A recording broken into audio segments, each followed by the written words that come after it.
Kegemukan atau obesitas membuat seseorang menjadi tidak percaya diri, apalagi dalam berpenampilan. Hampir semua orang melabelkan diri ke seseorang yang cantik atau ganteng adalah memiliki good looking.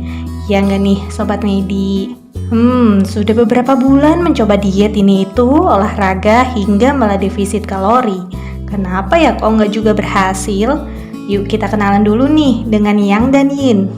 Apa sih yang dan yin? Baru dengar bukan? Yang adalah makanan hangat dan panas, sedangkan yin, ya makanan dingin dan sejuk. Makanan yang berenergi yang biasanya tinggi kalori, berwarna merah, hingga memberi rasa hangat, contohnya daging ayam dan kambing. Makanan berenergi yin biasanya rendah kalori, berwarna putih atau hijau, dan memberikan rasa segar, contohnya seperti buah-buahan dan sayur-sayuran. Prinsip makanan dalam konsep yin dan yang mengajarkan bahwa kita perlu menjaga keseimbangan dalam hal rasa, warna, dan variasi makanan. Hindari mengonsumsi terlalu banyak dari satu jenis makanan saja, seperti hanya makan daging tanpa sayuran. Begitu juga mengonsumsi terlalu banyak buah selama berhari-hari juga tidak baik, karena tubuh memerlukan berbagai nutrisi. Ada 5 rasa makanan yang berhubungan dengan elemen tertentu, seperti rasa manis yang terkait dengan tanah, rasa pahit dengan api, rasa asam dengan kayu, rasa pedas dengan besi, dan rasa asin dengan air. Setiap rasa ini memiliki pengaruh pada organ tubuh tertentu. Misalnya, rasa manis berhubungan dengan lambung, sementara rasa pahit berkaitan dengan jantung dan usus halus. So the very first thing is that organs are associated with certain natures and flavors. So what that means is, for example, the spleen and the stomach are an organ pair that are linked, and they are associated with the flavor of sweet. The lung and large intestine, they are an organ pair, and they are associated with the flavor of spicy or acrid. The kidney and the bladder are considered an organ pair, and they are associated with salty. The liver and the gallbladder are an organ pair, and they are associated with the flavor sour. And then the heart and the small intestine are an organ pair, and they are associated with the flavor bitter.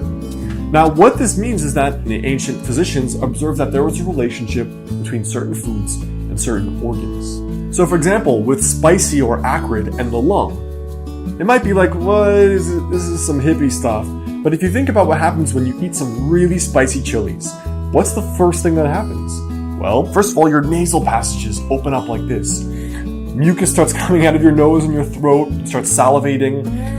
The lungs open up more. It's because of the spicy nature of that food. And this is what the ancients observed regarding how food affects physical organs in the body. But the first concept here is understanding the energetics of food. So really what this just means is understanding the qi and the flavor. So the qi is typically the temperature of the food, and the flavor is the 5 flavors that we just talked about. So the qi could be, for example, hot, warm, neutral, cool, or cold. And the flavors are typically sweet, spicy, sour, bitter, salty. So some examples of the qi or the temperature are something that's hot would be something like alcohol, or ginger, chilies, or peppers. Cool could be fruit juices or tomatoes, bananas. As far as meats go, warmer meats are beef and chicken, and then grains, for example, are typically on the cooler side of the spectrum, like barley, tofu, and wheat. So now when we expand this a little bit, and we associate certain flavors and foods with certain organ systems, this is what this begins to look like. You have the spleen and the stomach, which are associated with sweet, and are also associated with bananas, chicken, milk, pork, potatoes, and wheat. The lung and large intestine are associated with spicy or acrid, and are associated with things like garlic, ginger, or chilies. The kidney and the bladder are associated with salt, like salt, crayfish, or oysters. The liver and gallbladder are associated with sour, like apples, grapes, plum, and even some cheeses. The heart and the small intestine are associated with bitter, with things like celery root, coffee, some tea, and some lettuces. Selain itu, penting juga untuk mempertimbangkan cara memasak makanan. Variasi dalam metode memasak juga diperhatikan. Mengonsumsi terlalu banyak makanan digoreng dapat berdampak buruk pada kesehatan jantung karena lemak jenuh. Di samping itu, mengandalkan makanan yang direbus atau dikukus saja juga perlu dihindari karena tubuh tetap membutuhkan lemak.